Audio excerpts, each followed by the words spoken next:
Assalamualaikum warahmatullahi wabarakatuh. Salam sejahtera bagi kita semua. Welcome back to my channel. Kembali lagi dengan aku Yura. Kali ini aku mau membahas soal P3K SJT lagi untuk formasi guru. Nah, bagi teman-teman yang belum subscribe channel aku, silahkan di-subscribe dahulu agar tidak ketinggalan pembahasan soal yang berkenaan dengan soal-soal P3K. Nah, dan teman-teman yang udah subscribe channel ini nih, aku mau mendoakan semoga lulus tes P3K satu kali tes langsung lulus ya teman-teman, jadi tidak usah tes-tes lagi dan langsung mendapatkan formasi di sekolah ya teman-teman, seperti itu. Kita bahas soal yang pertama. Sejak kecil perlu diperkenalkan dengan budaya di mana ia hidup akan, agar menghargai dan menghormati budayanya. Berikut ini manakah cara yang paling tepat dapat dilakukan seorang guru untuk mengenalkan dan menghargai budaya kepada anak? A. Bermain permainan daring modern, mengkombinasikan dengan permainan tradisional. B. Menghafalkan nama produk atau hasil budaya yang ada. C. Membiasakan penggunaan contoh budaya luar saat mengajar. D. Memberikan tugas wawancara orang sekitar tentang asal-usul budaya atau kebiasaan masyarakat. E. Memberikan seminar bahaya masuknya budaya asing ke Indonesia.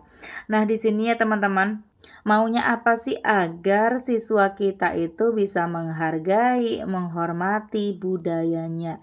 Berarti kan budaya dalam negeri, bukan budaya luar, seperti itu. Jadi yang paling tidak mungkin dulu ya teman-teman. Jadi yang paling tidak mungkin itu adalah opsi yang C, karena justru membiasakan penggunaan budaya luar saat mengajar. Nah, itu kurang tepat. Justru akan sebaliknya, malah akan cinta kepada budaya luar daripada budaya dalam negeri, seperti itu. Jadi opsi C ini salah. Dan yang tidak mungkin juga itu adalah opsi yang E. Apakah dengan memberikan seminar bahaya masuknya budaya asing ke Indonesia akan membuat mereka justru cinta dan menghargai budayanya sendiri? Mungkin saja ya teman-teman, namun bisa saja fokusnya hanya kepada bahaya masuknya budaya asing, seperti itu. Seharusnya kalau mau memberikan seminar langsung aja kita harus mencintai budaya kita sendiri gitu temanya ya teman-teman. Jadi tidak berkenaan dengan budaya asing, seperti itu.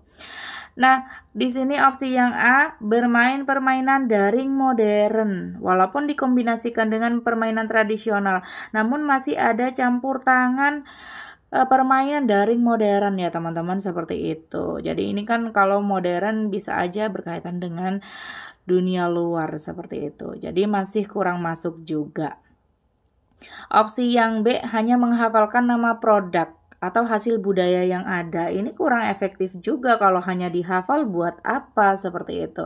Nah, di sini yang paling tepat adalah opsi yang D, karena dengan memberikan tugas wawancara orang sekitar kepada siswa kita tentang asal-usul budaya atau kebiasaan masyarakat, maka siswa-siswi kita itu akan memahami dan mengenal bagaimana sih budayanya, seperti itu. Di sini kan kebiasaan masyarakat.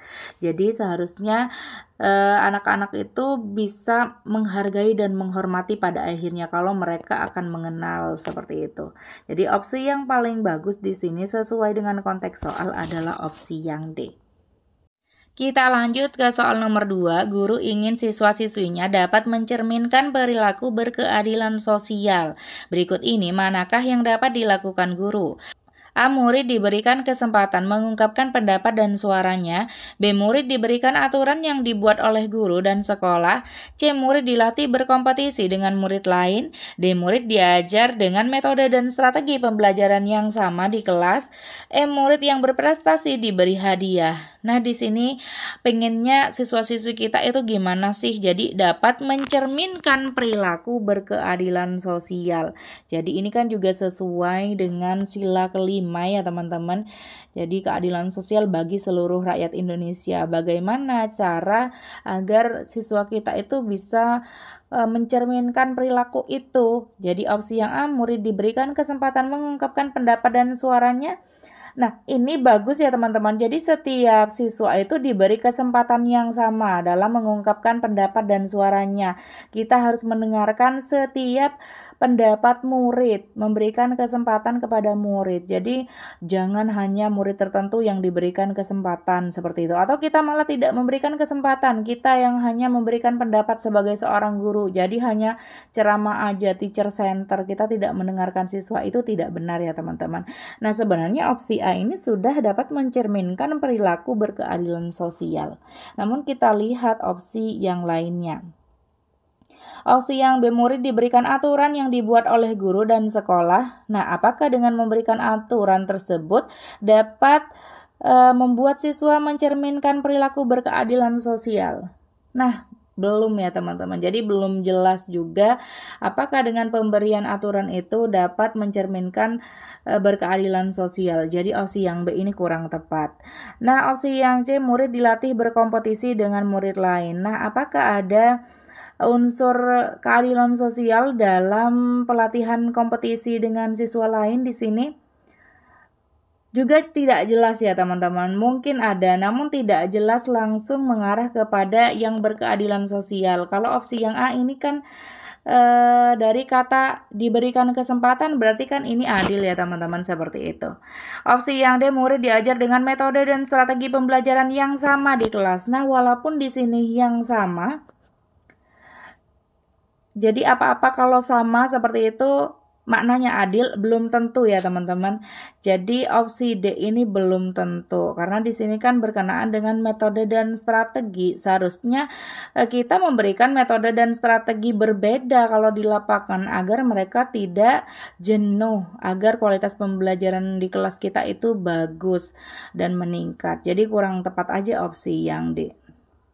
Opsi yang E, murid yang berprestasi diberi hadiah. Nah, ini kurang tepat juga ya teman-teman, seperti itu. Karena walaupun mereka berhak, namun bagaimana yang tidak? Mungkin memang akan menjadi ini ya teman-teman, akan menjadi motivasi bagi mereka. Jadi mereka yang belum berprestasi mungkin akan berusaha berprestasi agar mendapatkan hadiah juga. Namun di sini tidak langsung dapat mencerminkan berkeadilan sosial. Jadi bisa saja justru akan membuat yang lainnya iri. Seperti itu. Jadi opsi yang paling tepat di sini mencerminkan berkeadilan sosial adalah opsi yang A. Soal nomor 3, Pak Ahmad adalah seorang guru yang berkepribadian baik dan selalu berinovasi dalam memajukan sekolahnya, sehingga murid selalu menanti kehadiran Pak Ahmad, baik di sekolah apalagi di depan kelas. Namun malang tidak bisa ditolak, Pak Ahmad tiba-tiba dipindah tugaskan ke sekolah yang kurang maju. Apa yang seharusnya dilakukan Pak Ahmad adalah A, menerima dengan alasan yang masuk akal, B, menolak karena merasa masih dibutuhkan di tempat semula, C, menerima dengan lapang dada karena pindah adalah hal yang biasa, D, menerima dengan penuh tanggung jawab, E, menolak karena sudah menjelang pensiun sebagai guru. Nah, di sini ya teman-teman, kalau dihadapkan terhadap tugas baru, karena tugas barunya kan dipindah tugaskan di tempat baru, yaitu yang kurang maju. Nggak masalah ya teman-teman, walaupun ia itu adalah guru yang berkepribadian baik dan juga selalu berinovasi untuk memajukan sekolah. Berarti kan berprestasi. Seharusnya yang berprestasi itu nggak apa-apa kalau diletakkan di sekolah yang kurang maju, maka akan membuat sekolah tersebut lebih baik daripada sebelumnya. Jadi jangan menolak ya teman-teman. Kita hapus opsi yang ada menolaknya. Jadi opsi B dan juga opsi E ini kita eliminasi karena pasti tidak benar. Nah, opsi yang A, menerima dengan alasan yang masuk akal. Paling tidak kan kita menerima ya teman-teman. Jadi kalau menerima itu sudah baik. Namun kita bandingkan dengan opsi yang C. Jadi menerima dengan lapang dada. Nah, ini lebih bijaksana dan juga sabar ya teman-teman. Jadi apapun tugas yang diberikan kepada kita, walaupun misalnya kita mau pensiun, walaupun kita lebih senang di kota yang maju, namun kalau itu sudah tugas yang diberikan kepada kita, kita harus menerima dengan lapang dada. Karena pindah itu adalah hal yang biasa. Nah, kita bandingkan dengan opsi yang D, mana yang terbaik, kan sama-sama menerima. Opsi yang D, menerima dengan penuh tanggung jawab. Nah, walaupun ini hanya singkat, namun ini jelas dan padat ya teman-teman, bahwa menerimanya itu akan penuh tanggung jawab. Ini lebih jelas bahwa teman-teman akan menerima dengan baik tugas yang dibebankan, seperti itu. Jadi opsi A dan C di sini otomatis tereliminasi oleh opsi yang D. Jadi jawabannya adalah opsi yang D. Selanjutnya soal nomor 4. Mary berasal dari suku yang berbeda dengan Tina. Ketika sedang diskusi mengenai kebudayaan, Tina sangat membanggakan suku asalnya sehingga menyinggung perasaan Mary. Tindakan yang sebaiknya dilakukan guru Mary dan Tina adalah A. Mengabaikan perasaan keduanya dan fokus topik diskusi. B. Menyanggah apa yang dikatakan Tina mengenai sukunya. C. Menyampaikan bahwa semua suku memiliki keunikan masing-masing. D. Menghibur Mary agar tidak tersinggung dengan perkataan Tina. Mengatakan bahwa suku Mary dan suku lainnya juga membanggakan. Nah, di sini ya teman-teman, berkenaan dengan perbedaan budaya yang ditonjolkan di sini antara budayanya Tina dan juga Mary. Jadi si Tina ini lebih membanggakan sukunya. Saking membanggakan sukunya nih, malah menyinggung perasaan orang lain, yaitu si Mary. Nah, ini udah nggak benar ya teman-teman. Sebagai guru yang mendengar dan menyaksikan hal tersebut, kita tidak boleh mengabaikan perasaan keduanya dan malah fokus pada topik diskusi. Ini tidak benar. Opsi yang B, menyanggah apa yang dikatakan Tina. Nah, bisa saja daripada tidak melakukan apapun ya teman-teman. Jadi menyanggah yang dikatakan Tina, namun sebenarnya tidak masalah jika Tina ingin membanggakan sukunya, namun tidak boleh sampai menyinggung orang lain seperti itu ya teman-teman. Jadi opsi B ini kurang sempurna aja walaupun mau menyanggah. Opsi C, menyampaikan bahwa semua suku memiliki keunikan masing-masing. Nah, ini lebih benar ya teman-teman, lebih bijaksana karena kita bisa membuat Tina dan Mary, bahkan semua siswa di kelas yang mendengar akan menghargai satu sama lain berkenaan dengan sukunya ya teman-teman, karena suku itu memiliki keunikan masing-masing. Maka kita harus mencintai suku kita, namun tidak dengan menjelekkan suku yang lain seperti itu.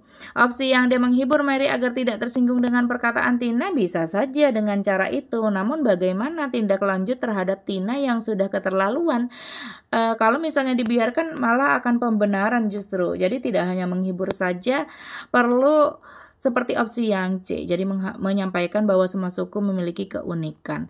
Opsi yang E ini juga bagus ya teman-teman. Bisa aja ini mendapatkan poin 4.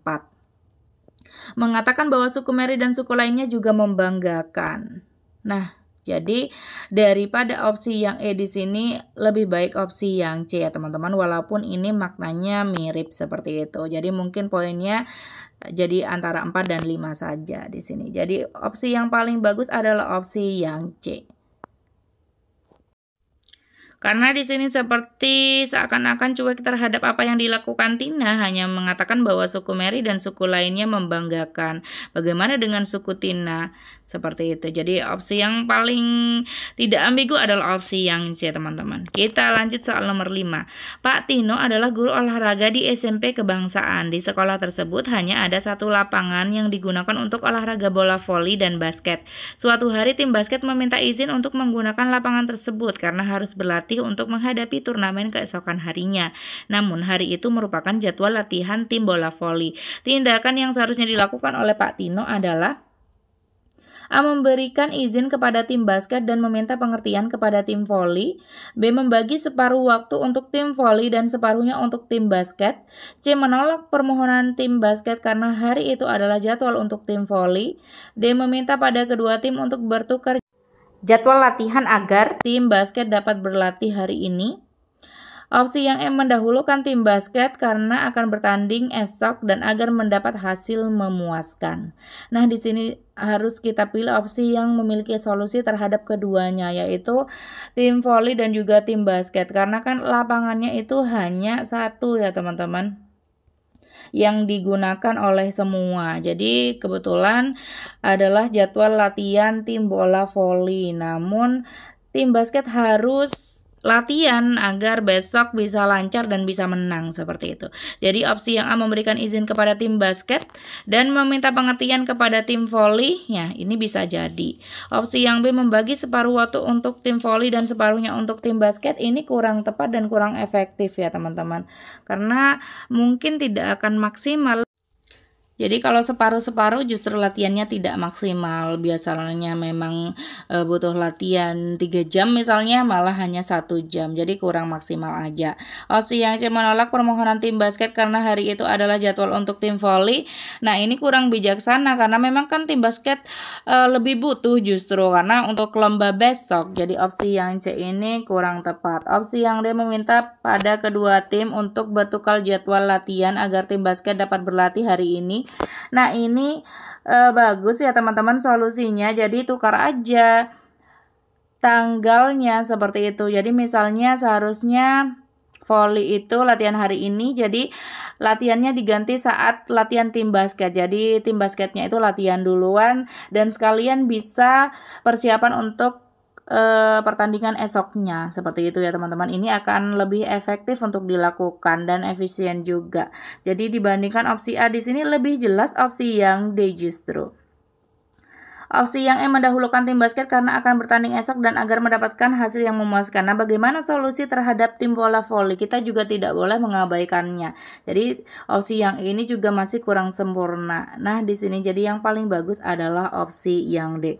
Karena mungkin opsi yang E ini dan yang A bisa jadi adalah poin 4 atau 3 seperti itu.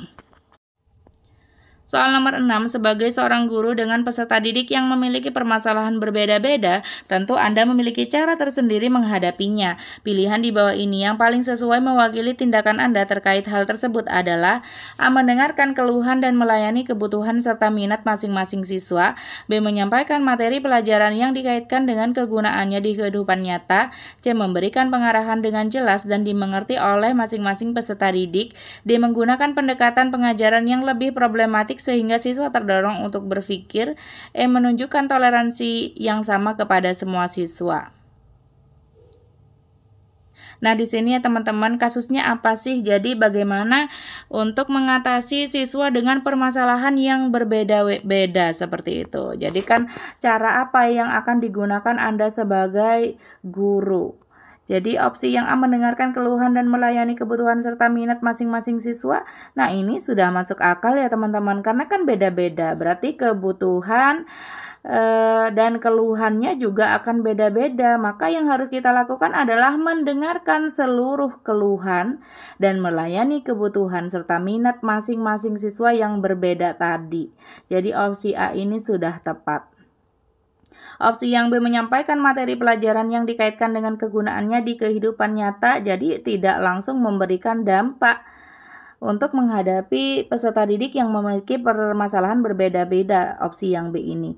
Opsi yang C, memberikan pengarahan dengan jelas dan dimengerti oleh masing-masing peserta didik. Ini juga tidak terlalu memberikan dampak ya teman-teman. Jadi hanya memberikan pengarahan saja, tidak memberikan solusi, tidak melayani setiap kebutuhan mereka. Jadi ini kurang sesuai dengan konteks soal. Kita lanjut ke opsi yang D, menggunakan pendekatan pengajaran yang lebih problematik. Ini juga tidak ya teman-teman, seperti itu. Opsi yang E, menunjukkan toleransi yang sama kepada semua siswa. Ini terlalu umum. Jadi tidak jelas bagaimana cara melayani permasalahan untuk menyelesaikan permasalahan mereka yang berbeda-beda. Jadi opsi A ini sudah yang terbaik.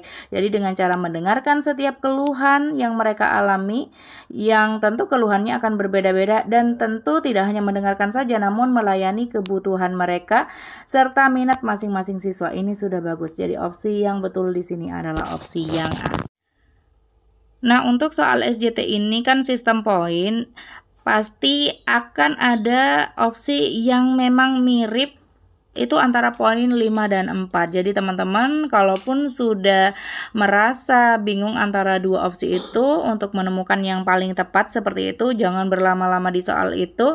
Jadi silakan pindah ke soal lainnya karena poin yang akan didapatkan oleh Anda sekalian mungkin hanya sekitaran 4 dan 5 saja. Jadi tidak masalah ya teman-teman, dan aku harap setiap pilihan yang Anda pilih itu akan mendapatkan poin yang terbesar, yaitu poin 5. Jadi teman-teman harus fokus dan juga memanajemen waktu. Nah, kita lanjut soal nomor 7. Seorang siswa yang Anda kenal tengah menghadapi masalah keluarga yang berat dan nilai-nilai pelajaran yang diperoleh menjadi menurun. Maka pertama Anda akan mengambil langkah A. Memberikan kesempatan pada siswa tersebut untuk perbaikan nilai, B. Mengajak siswa berbicara dari hati ke hati tentang kondisi tersebut, C. Menyapa dengan hangat saat istirahat sekolah lalu mengobrol dengannya, D. Meminta kepada teman-temannya untuk tetap mengajak bercanda dan berinteraksi seperti biasa, E. Memberikan teguran keras karena prestasi belajarnya menurun. Nah, terhadap siswa yang prestasinya menurun seperti itu, namun penyebabnya adalah masalah keluarga yang berat, jadi kita harus mengambil langkah yang tepat. Jadi misalnya kita melakukan pendekatan individual seperti itu ya teman-teman. Jadi tidak langsung memarahi, lalu juga menegur, apalagi menegur dengan tegas. Jadi di sini salah opsi yang E. Lalu juga meminta kepada teman-temannya untuk tetap mengajak bercanda dan berinteraksi seperti biasa ini mungkin bisa. Namun bagaimana penyelesaian masalahnya seperti itu. Jadi opsi D ini kurang sesuai dengan konteks soal. Di sini kan siswanya tidak dikucilkan ya teman-teman. Jadi opsi D ini kurang sesuai dengan konteks soal. Opsi yang C, menyapa dengan hangat saat istirahat sekolah, boleh, bisa saja dilakukan. Jadi walaupun nilainya turun kita tidak berubah jadi cuek atau tidak suka, jadi tetap hangat seperti itu, lalu mengobrol. Nah, mengobrolnya ini tidak jelas tentang apa ya teman-teman.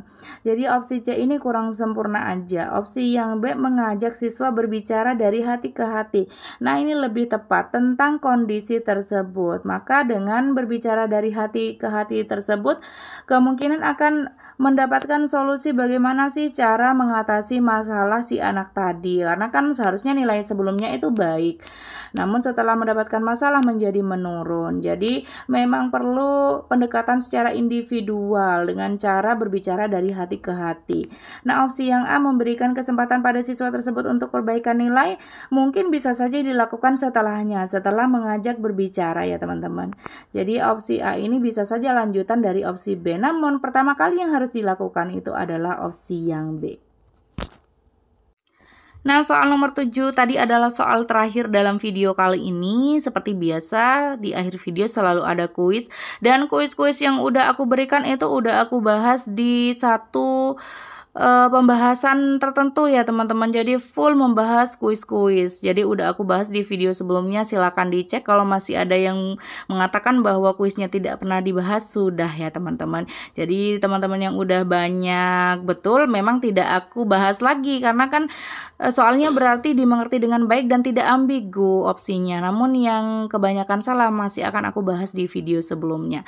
Kuis kali ini adalah saat ini Anda baru 3 bulan bekerja sebagai guru pengganti mata pelajaran matematika yang mengajar sebanyak 5 kelas, sehingga jadwal mengajar menjadi padat, serta ditambah tugas non-akademik. Beberapa peserta didik merasa kesulitan sehingga nilai ulangannya rendah. Apa yang akan Anda lakukan dalam menghadapi situasi tersebut? A. Meminta bantuan pada peserta didik lain yang lebih pandai untuk mengajari. B. Meminta beberapa peserta didik tersebut mengikuti les pelajaran di luar sekolah. C. Menganjurkan peserta didik yang mendapat nilai rendah untuk belajar kelompok karena Anda sibuk dengan tugas non-akademik di sekolah. Dan menegur peserta didik tersebut agar mereka belajar lebih rajin dengan tujuan mereka agar menjadi sadar. Opsi yang E, memberikan pelajaran tambahan di luar jam belajar mengajar bagi peserta didik yang mendapat nilai rendah meskipun sibuk, karena sudah menjadi tanggung jawab saya. Nah, silakan teman-teman mencari jawaban yang terbaik dari yang baik dan berkontribusi untuk menjawab di kolom komentar. Semoga jawaban yang Anda pilih bisa betul ya teman-teman, dan itu dikatakan bahwa teman-teman sudah bisa menjawab dengan baik soal SJT ini. Terima kasih sudah menonton video dari aku. Terima kasih sudah like and subscribe juga. Jangan lupa di komen juga ya teman-teman. Terima kasih sudah menonton. Wassalamualaikum warahmatullahi wabarakatuh.